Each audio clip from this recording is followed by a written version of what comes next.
I've really missed playing the Ducks. We're not geographically located close to one another at all, but we totally should have been in the same division last year, considering our history. I feel the same way. Hey, you think if Ryan Johansson scores a big goal in Anaheim this season, either an empty netter or an overtime winner, he'll pull an Aaron Rodgers in their house?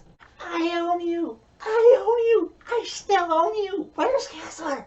Everybody's hands go up, way up, as the Nashville Predators defeat the Anaheim Ducks by a score of 3-2. Back home in the good old USA inside Bridgestone Arena, no problem, no more losing streak. All this team needed to do to get off of the schneid was get reacquainted with an old foe from days gone by. The Anaheim Ducks, arguably the biggest rival for this franchise right now.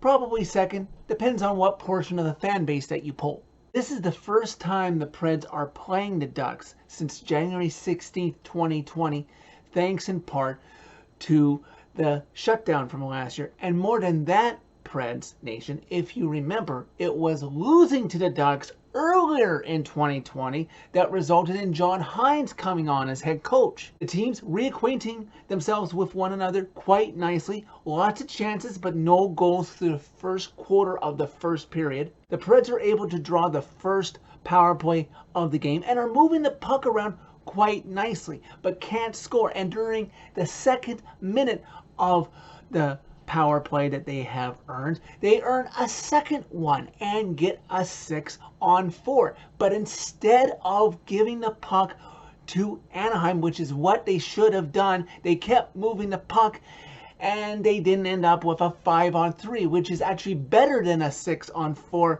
statistically, because you have one less player, but you still have two more men than they do. Preds ultimately unable to score on either power play, but soon after, off of the rush, Yakov trended into the zone and he drop passes it to Tanner Jeannot in an instant, gets it to number 92, Ryan Johansson, who snaps it past John Gibson. 1-0 Preds. Fast forward to about 3.5 left to go in the first period, and the Preds are cycling the puck well after a Ducks icing call, and Johansson gets it over to Tovanen, who can't buy a goal right now.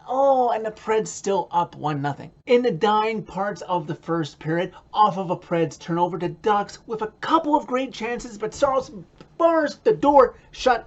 1-0 Preds after the first. Early in the second, right off the hop, Saros with another couple of big saves, causing Tanner Jeannot to take a tripping penalty. Fortunately for the Preds, that penalty is soon negated as Zegras cross-checks Alexander Carrier, so we have some 4-on-4 and more wide open play. Philip Tomasino, who every member of Preds Nation would love to see him pot one to gain some confidence for the second time in 3 games, the first one being back in Toronto, gets a breakaway, but he tries to be too fancy and loses control of the puck before he can get anywhere close to Gibson to pot it in.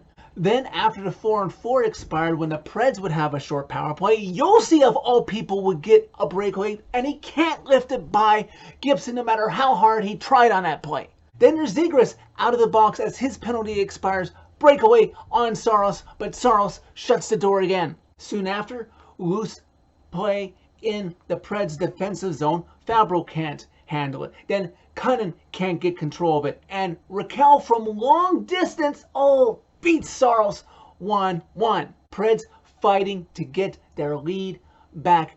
Sustained pressure in the Ducks zone, but just can't get that second goal yet, culminating in Nick Cousins ringing one off the crossbar.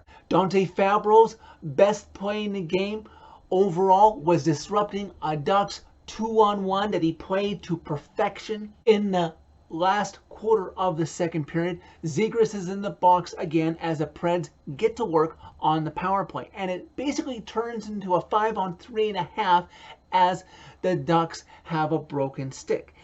And the Preds set up, they don't let the puck out of the zone, getting some sustained pressure, tiring the Ducks out, and get a face-off.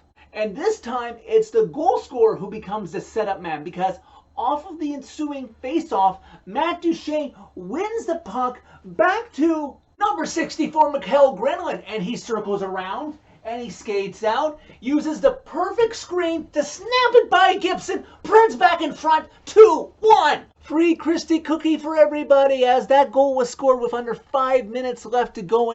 I still have to pinch myself sometimes to think about how amazing our power play is performing this season compared to how aggravating it was seasons past. Ducks would have a late push in the second period, and John Gibson would have to make a key save as the Preds beat out an icing call, but the Preds only lead by 1 after 2 periods. Just about 3 minutes into the third period, Tommy Novak, who's back in the lineup today after being healthy scratched for the Montreal game on Saturday, has a chance to put this game away and give the Preds a 2-goal lead, but he stumbles and can't do anything with it. And that missed chance would cost the Preds, as just over a minute later, off of Drysdale's stick for the Ducks, fall the bouncing puck off of Fabro and then off of Yossi and past Soros, and it's 2-2 just like that. That puck was more believable going in like that than the Magic Kennedy bullet theory. Ducks always seem to score unlucky bounces like that.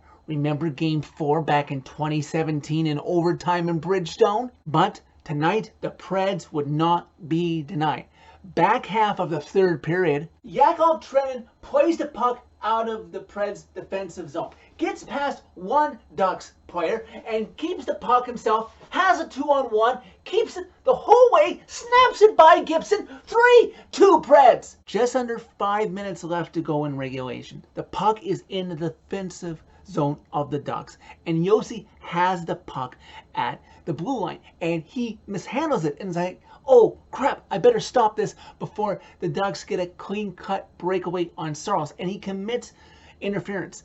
This is one of the times when that is a good penalty to take. If not for Yossi's heads-up play on that, yes, taking a penalty that he would not be on the ice to kill, Troy Terry would have had a great chance to extend his point streak that got snapped tonight and tie this game back up at 3. But the Preds kill off the penalty and would work at the last 2 minutes to nurse home this 3-2 win. Final minute of play, Ducks with some great chances, including Troy Terry, who rang one off of the post. But the Preds are successful. They don't let anything else pass Saros, and they win this game 3-2.